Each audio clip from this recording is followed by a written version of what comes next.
पता नहीं किस तरह से एक षड्यंत्र रचता है ये यूनिवर्स के वो लोग आपके जीवन में आना शुरू कर देते हैं और वो आपका मानो हाथ पकड़कर लेकर चल रहे हो कि इन गोल्स को पूरा कर लो। ये क्यों होता है? क्वांटम फिजिक्स में इसको एक्सपेक्ट द अनएक्सपेक्टेड कहते हैं। कई बार हम अपने एक विशेषता को गलत तरीके से प्रयोग कर लेते हैं और उस विशेषता का नाम है, उस क्वालिटी का नाम है F फॉर फोकस। जब आप इन पेन्स को दूर से देखना शुरू करेंगे या फिर ये देखेंगे कि ये मेरे साथ भी हो सकता है, अगर मैंने इस समय अपने गोल्स को पूरा नहीं किया तो ये पेन याद रखेगा, बहुत अच्छे फ्रेंड की तरह आपके लिए काम करते हैं। अगर आप इस समय डिप्रेशन के शिकार हैं, इस समय आपको एंग्जाइटी है, अगर आपको लग रहा है कि इस समय बेचैनी हो रही है, यार मैं क्या करूं, याद रखिएगा आपका माइंड इस समय एक डिसीजन की तलाश में है जो आपसे वो मांग रहा है। कहीं ऐसा ना हो कि मैं इन जिम्मेदारियों में दब जाऊं, मुझे रेस्पॉन्सिबिलिटी पूरी तरह से बूढ़ा ना कर दे। मुझे ऐसा लग रहा है कि उस समय जो इतनी सक्सेस मुझे मिल रही है वो मेरे लिए बस की बात नहीं है। याद रखिएगा, जब आप ऐसी इमोशन को यहाँ ले रहे हैं तो आपका माइंड और बॉडी क्या करेगा, वो हमेशा आपको बचाना चाहता है और वो फिर आपको यहीं पर ले आएगा। एक इमोशनल कारण नहीं होता, जितना स्ट्रॉन्ग आपके पास इमोशनल कारण होगा उतनी देर तक आप चलेंगे, वरना आपके शरीर में माइंड में थकान होनी शुरू हो जाएगी और एक दिन अंदर से एक आवाज़ आएगी, छोड़ यार मैं काहे के लिए कर रहा हूँ, लाइफ ठीक ठाक चल रही है। यही वो मोमेंट है जब आप बने बनाए खेल को ख़राब कर रहे हैं। सोचिए कि यार क्या कर रहे हो। कई बार हमारी लाइफ में सुनामी आ सकती है, अर्थक्वेक आ सकते हैं, क्या हम उनके लिए मेंटली इमोशनली तैयार हैं?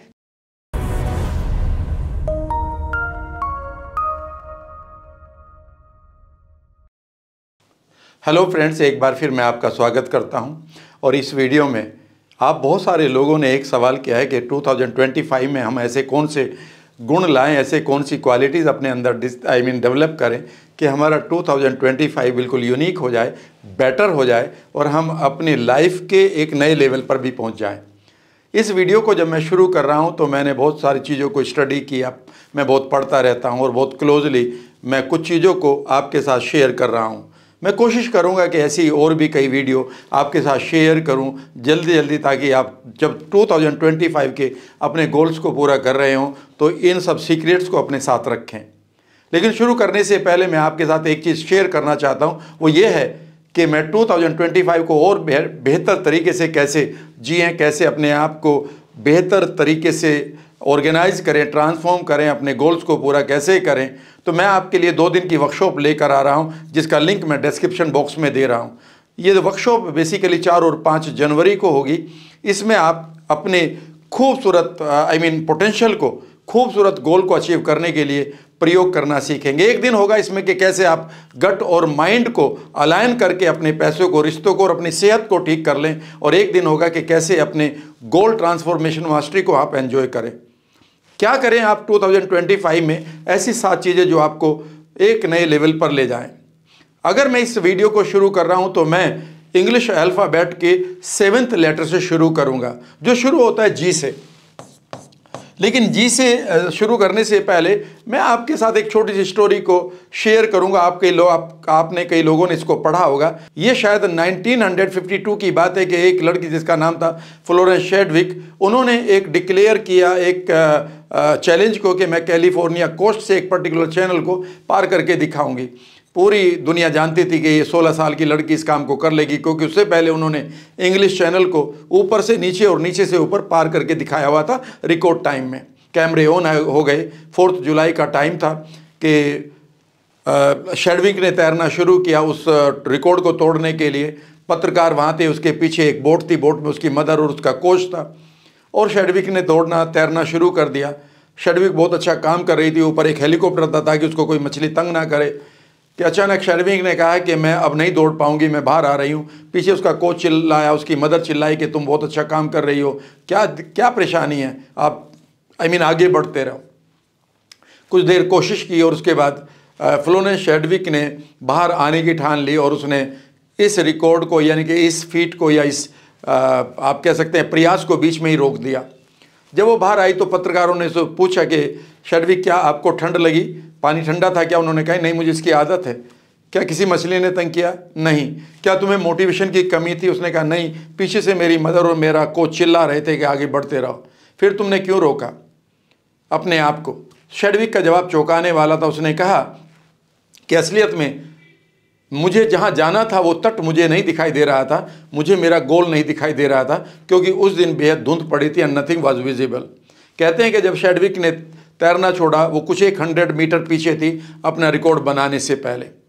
याद रखिएगा, जीवन में कई बार आप इसलिए रुक जाते हैं कि आपके पास इस जी की कमी होती है, और वो चीफ और गोल। अगर आप 2025 को बेहतर बनाना चाहते हैं तो आप इस ईयर को गोल लेस मत बनाइएगा, अपने गोल्स को लिखिएगा। और गोल्स को लिखने के आपके पास 3 तरीके हैं। Number 1 I goal, number 2 have goal, और नंबर 3 गिव अवे गोल। आई गोल का मतलब है आइडेंटिटी गोल। आप अपने लिए एक आइडेंटिटी गोल की एक लिस्ट तैयार करें कि आप अपने 2025 में क्या बनना चाहते हैं, यानी कि आपकी आइडेंटिटी क्या होनी चाहिए। कोशिश करें कि आप एक आइडेंटिटी कार्ड सचमुच का लें, एक बड़ा सा पेपर लें और उस पर अपना नाम लिखें और नीचे लिखें कि हु यू आर इन 2025। मैं अक्सर लोगों से कहता हूं कि अपने आप को लिखो कि in 2025 I am a change maker, या फिर मैं एक फ्यूचर डिज़ाइनर हूं अपना। जब आप इस तरह की आइडेंटिटी को देते हैं तो याद रखिएगा, यह आपके सबकॉन्शियस माइंड के लिए बेहद इंपॉर्टेंट हो जाता है। दूसरे गोल हैं आपके लिए हैव गोल। मैं किन किन चीज़ों को पाना चाहता हूं। हो सकता है आपके पास पैसे का गोल है, तो मुझे ये पैसा चाहिए, ये घर चाहिए, ये मकान चाहिए, ये कार चाहिए, यानी कि जो आपके पोजेशन है उनके गोल्स को आपको तैयार करना होगा। तीसरी चीज़ ये है कि आप गिव अवे गोल की बात करें। मैं सोसाइटी को क्या देना चाहता हूँ। बहुत सारे स्कूल बन चुके हैं, लेकिन अभी एक और भी बाकी है जो आपका हो सकता है। बहुत सारे अस्पताल बन चुके हैं, एक अभी बाकी है जो आपका हो सकता है। बहुत सारे वेलनेस सेंटर बन चुके हैं, एक आपका भी हो सकता है। मेरा कहने का मतलब है कि आपके पास ये 3 गोल हैं, लेकिन इन गोल के साथ आपको एक चीज़ को तैयार करना होगा कि इन गोल्स की क्लियरिटी आपके पास होनी चाहिए। और हाँ, इन गोल्स को आप पूरा क्यों करें, आपके पास वो कारण भी होना चाहिए, यानी कि वो एक रीज़न भी आपके पास होना चाहिए। वो रीज़न जितना गहरा होगा आपके सबकॉन्शियस माइंड में, उतनी ही ताकत आपको मिलेगी। जब आपके पास ये कारण गायब हो जाएगा तो ये गोल भी गायब हो जाएगा। याद रखिएगा, ये चीज़ बेहद इंपॉर्टेंट है। लोग गोल्स बहुत बनाते हैं, लेकिन उनके पास उसे पूरा करने के लिए एक इमोशनल गोल नहीं होता, एक इमोशनल कारण नहीं होता। जितना स्ट्रॉन्ग आपके पास इमोशनल कारण होगा, उतनी देर तक आप चलेंगे, वरना आपके शरीर में, माइंड में थकान होनी शुरू हो जाएगी और एक दिन अंदर से एक आवाज़ आएगी, छोड़ यार, मैं काहे के लिए कर रहा हूँ, लाइफ ठीक ठाक चल रही है। यही वो मोमेंट है जब आप बने बनाए खेल को ख़राब कर रहे हैं। याद रखिएगा, अगर आप चाहते हैं कि आप अपने इंटरनल डायलॉग को पूरी तरह से बंद कर दें, तो एक बड़ा इंटरनल डायलॉग बोलिए अपने लिए कि मैं ये गोल इसलिए पूरा करना चाहता हूँ कि इससे मुझे ये बेनिफिट होंगे, ये मुझे इसके लाभ होंगे, इससे मुझे ये रिवार्ड्स मिलेंगे, ये इमोशंस मिलेंगी।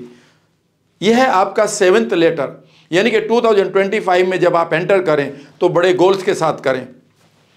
दूसरी बात यह है कि इससे हम नीचे की तरफ आते हैं, तो इससे नेक्स्ट अल्फ़ाबेट है, यानी कि 6th है, वो है स्टार्ट्स होता है F से। लेकिन F को पढ़ाने से पहले मुझे एक कहानी याद आती है, इस कहानी को मैं आपके साथ शेयर करूँगा। कहानी यह है कि वियतनाम वॉर, अमेरिका और वियतनाम के बीच में जो लड़ा गया था, करीब करीब आई थिंक 7 डिकेड्स हो चुके हैं, 70 साल हो चुके हैं। कहते हैं कि जब वहाँ पर वो वॉर ख़त्म हुआ तो वो युद्ध बड़ी बुरी तरह से अमेरिका ने हारा था। तो वहाँ से एक कैप्टन का फ़ोन आता है, अमेरिकन कैप्टन का, अपने फादर को। उसे कहता है कि डैड, मैं वापस आ रहा हूँ, युद्ध ख़त्म हो गया है और अब हम वापस आ रहे हैं। फादर ने कहा कि बहुत बढ़िया बात है, मैं बहुत रिलीव्ड महसूस कर रहा हूँ कि आप ये पूरी तरह से सेफ़ हैं, आप वापस आ रहे हैं, हम आपका वेलकम करेंगे। उसने कहा डैड, मैं आ तो रहा हूँ, लेकिन इसमें एक छोटी सी गड़बड़ है। गड़बड़ ये है कि मेरे साथ मेरा फ्रेंड भी आएगा और वो मेरे घर में ही रहेगा। उसने कहा मैं कोई प्रॉब्लम नहीं, एक बेटे से भले 2 बेटे हो जाएंगे, बात ठीक है। लेकिन उस लड़के ने, उस कैप्टन ने फिर कहा कि डैड, मेरा फ्रेंड आएगा तो ज़रूर, लेकिन इसमें एक छोटी सी गड़बड़ है। गड़बड़ यह है कि इस युद्ध में मेरा जो फ्रेंड है, उसने एक हाथ और एक पैर खो दिया है। उसके साथ मानसिक समस्या ये आ गई है कि वो मेरे साथ रहता है, अटैच हो गया है। मैं ही उसे सुबह वॉश करता हूँ, मैं उसको नहलाता हूँ, मैं ही कपड़े पहनाता हूँ, मैं उसे खाना खिलाता हूँ, 1 सेकंड के लिए भी वो मुझसे दूर नहीं जाता। क्या उसे आप अपने घर में, अपने मकान में जगह देंगे? उनके फादर ने कहा है कि ये अच्छी बात नहीं है, ये अच्छा नहीं है। बेसिकली आर्मी हेडक्वार्टर वाले उसका ध्यान रखेंगे। तुम एक अपाहिज आदमी को क्यों अपने साथ रखना चाहते हो, क्यों उसके लिए इतना कमिटेड हो रहे हो? और ये कहकर फ़ोन कट गया। उसने कहा ठीक है डैड, मैं उससे बात कर लूँगा। 1 हफ्ते के बाद एक फ़ोन फिर आता है उस फादर के पास, लेकिन इस बार आर्मी हेडक्वार्टर से आता है और वो बताते हैं कि आपका बेटा जो है, जो वियतनाम में कैप्टन था, उसने आत्महत्या कर ली है और उसकी डेड बॉडी मोर्चरी में आ चुकी है। माँ बाप को बहुत ही दुख हुआ, लेकिन जैसी भी ईश्वर की इच्छा ये मानते हुए जब वो अपनी बॉडी बेटे की बॉडी को लेने गए मोर्चरी में, उन्होंने अपनी बेटे की बॉडी से जैसे ही कपड़ा उठाया तो पता चला कि उनके बेटे को एक हाथ और एक पैर नहीं था। असलियत में उसके बेटे ने एक छोटी सी कहानी बनाई थी कि भाई मुझे स्वीकार किया जाएगा या नहीं किया जाएगा। याद रखिएगा, यही हमारे साथ भी होता है। कई बार हम अपने एक विशेषता को गलत तरीके से प्रयोग कर लेते हैं और उस विशेषता का नाम है, उस क्वालिटी का नाम है F फॉर फोकस। याद रखिएगा, उस समय उसके बाप ने एक फोकस क्रिएट कर लिया कि अगर वो आदमी जिसका एक पैर एक हाथ नहीं है, अगर वो घर में आएगा तो कितनी परेशानियां होंगी, क्या क्या पेन समय लेने पड़ेंगे। लेकिन वो एक चीज़ को भूल गया कि कम से कम उसका बेटा तो खुश रहेगा। यही गलती हम भी करते हैं। जीवन में हमारे पास हमेशा दो फोकस होते हैं, या आप कह सकते हैं कि जब भी हम फोकस करते हैं उसमें दो गुण होते हैं। जब भी आप किसी भी गोल को पूरा करेंगे, जब भी आप किसी एक्टिविटी को कर रहे हैं, जब भी कभी आप किसी गोल को छोड़ेंगे, किसी एक्टिविटी को आप करना बंद करेंगे, याद रखिएगा वहां पर दो ही वर्ड आएंगे, पेन एंड प्लेजर।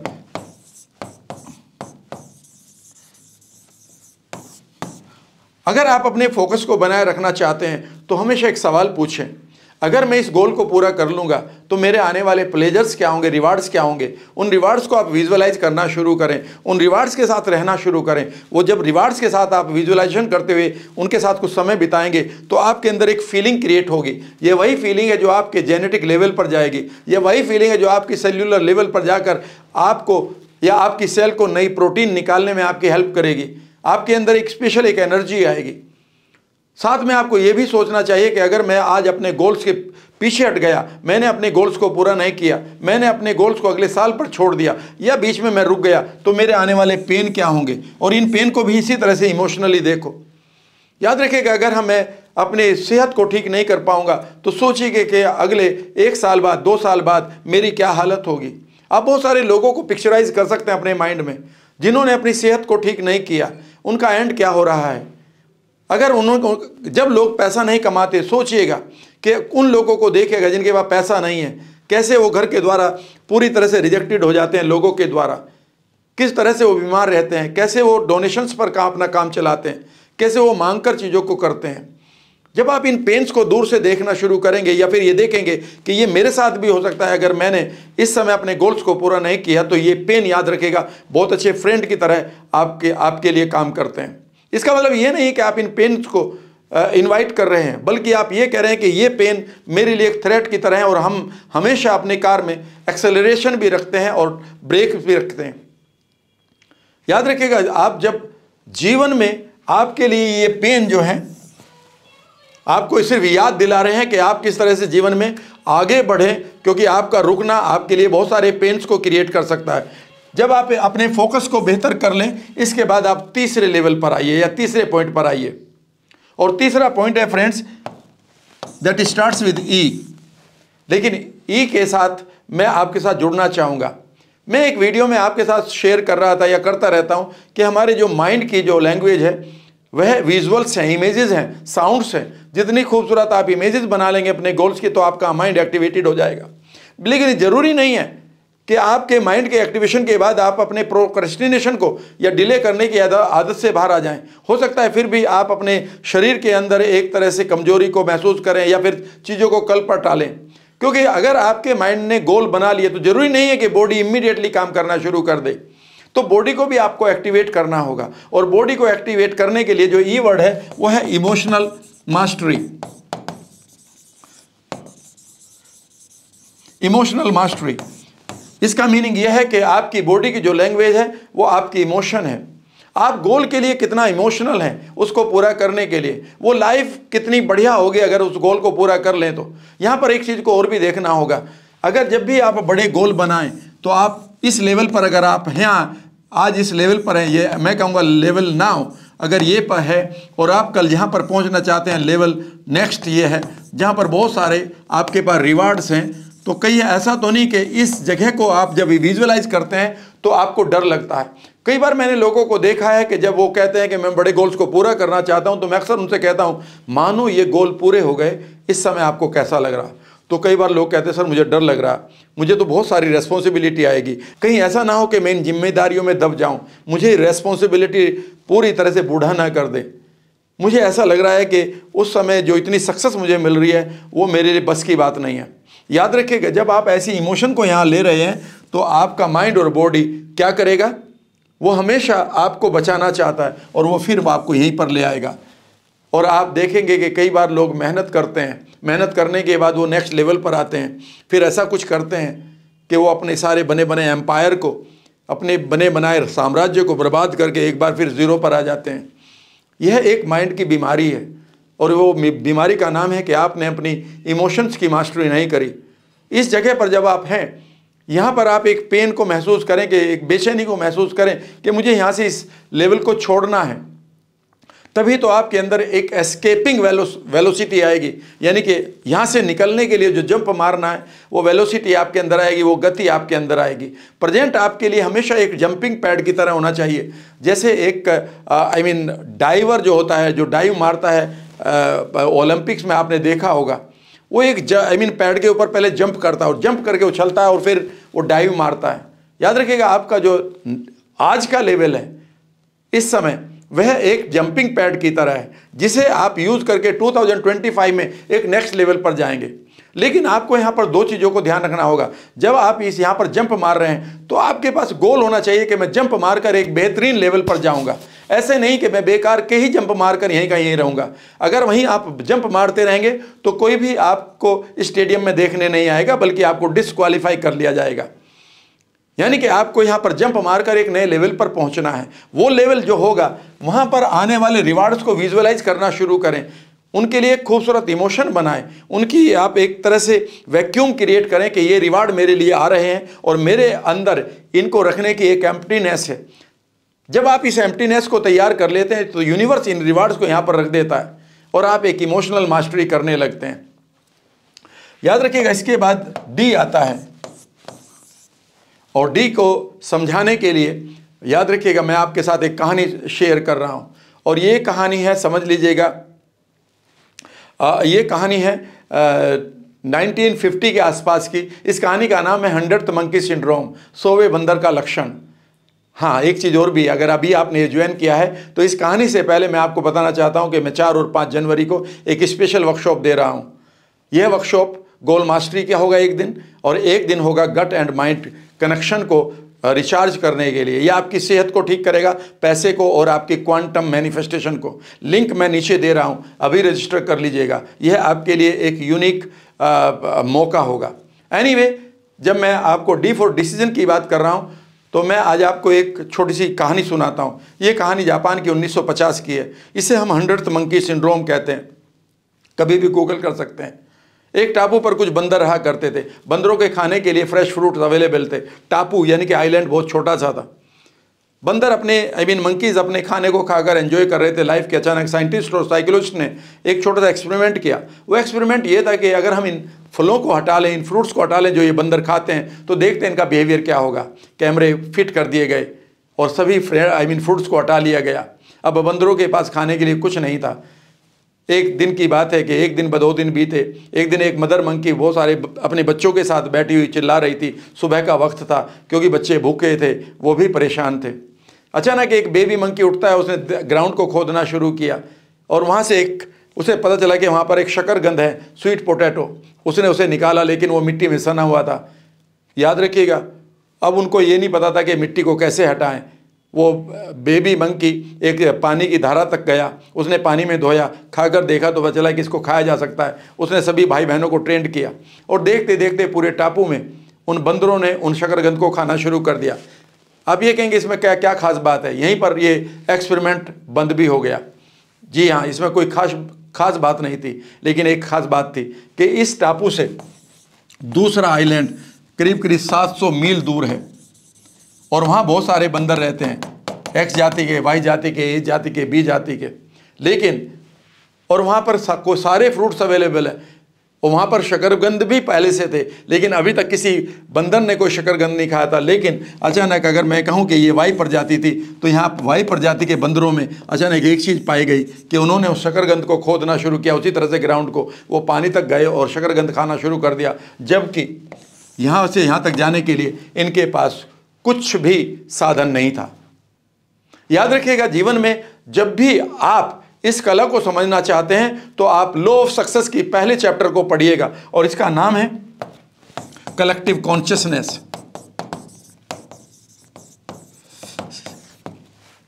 और ये कलेक्टिव कॉन्शियसनेस तब आती है फ्रेंड्स जब आपके पास एक पावर हो, डी फॉर डिसीजन। आप एक डिसीजन लेते हैं, डिसीजन का मतलब है एक निर्णय लेते हैं, और बाकी जब जिस काम को करने के लिए आप कटिबद्ध हो जाते हैं, कमिटेड हो जाते हैं, और जो उसके आसपास की दूसरी ऑप्शंस हैं उनको पूरी तरह से आप अवॉइड करने लगते हैं या फोकस को बना लेते हैं कि मुझे ये करना है, उस समय आपका सबकॉन्शियस माइंड आपके विचारों को लाइक माइंडेड लोगों को भेजना शुरू कर देता है। ये मैं नहीं कह रहा हूँ, लॉ ऑफ सक्सेस का पहला चैप्टर पढ़िएगा। ये मैं नहीं कह रहा हूँ, 100th मंकी सिंड्रोम को पढ़िएगा।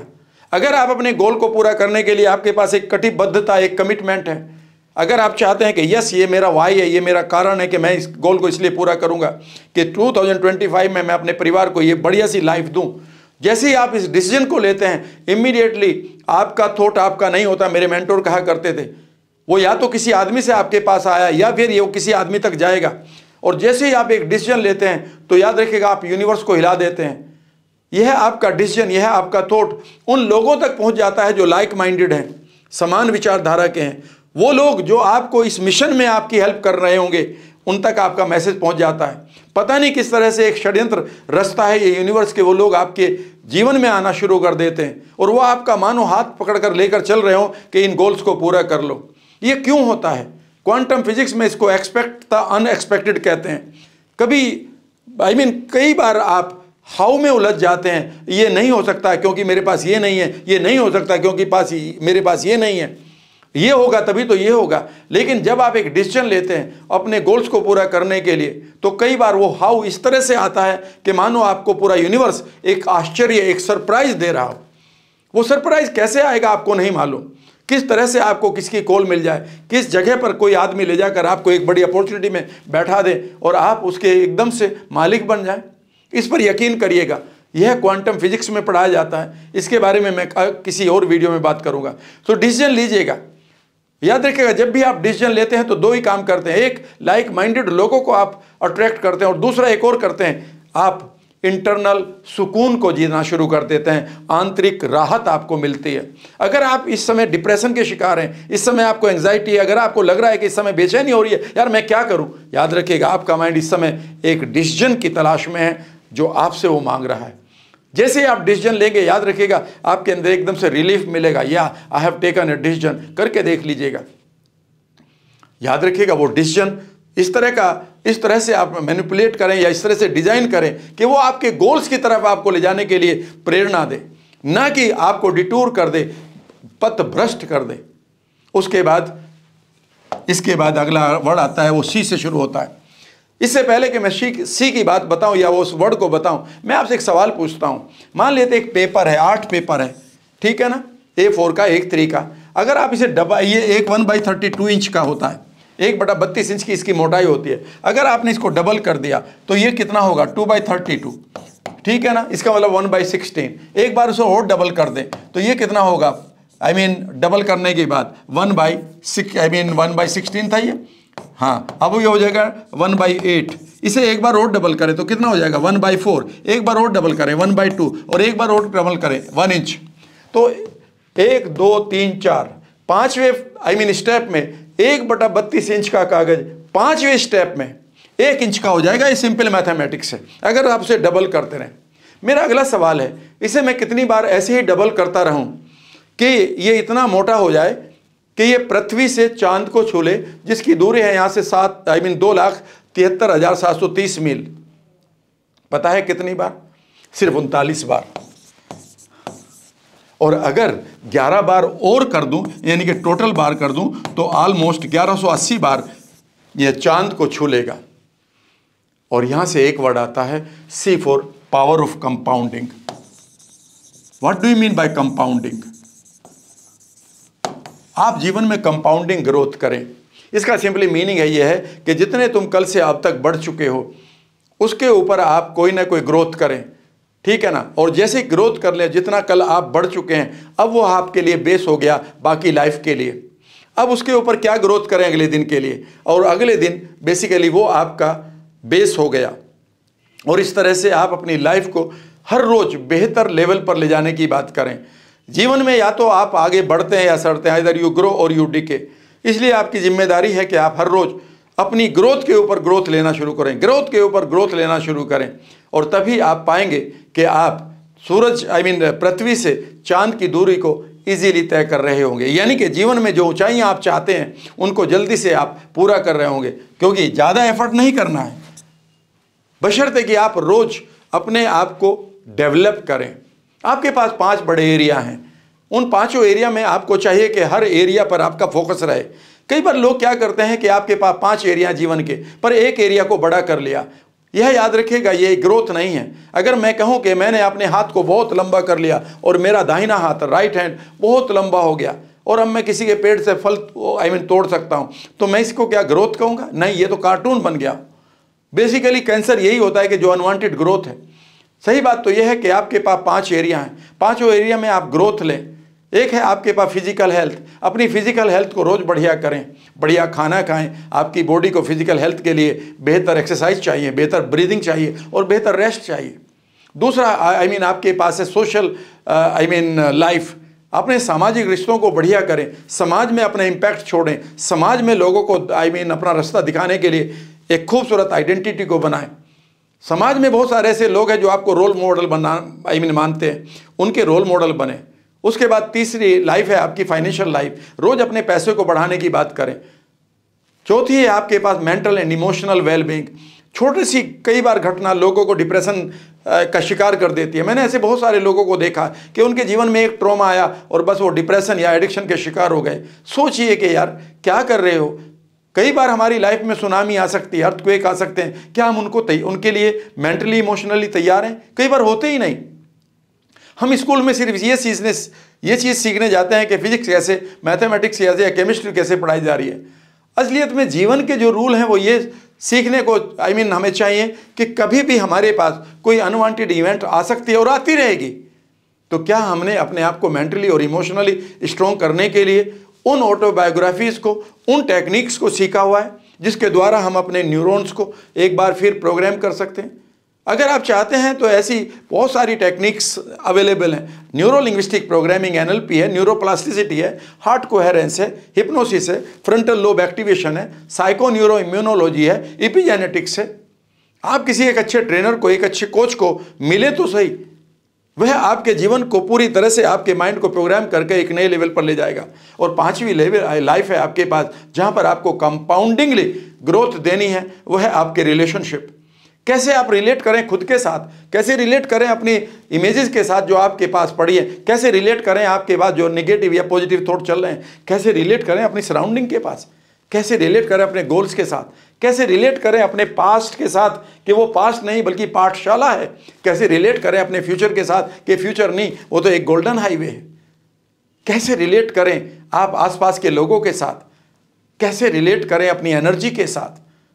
याद रखिएगा, जब आपको रिलेटिंग की क्वालिटी पता चलती है तो आपको पहला वर्ड मिलता है रिलेशनशिप। इन 5 एरिया में आप ग्रो करते रहें, हर रोज करते रहें।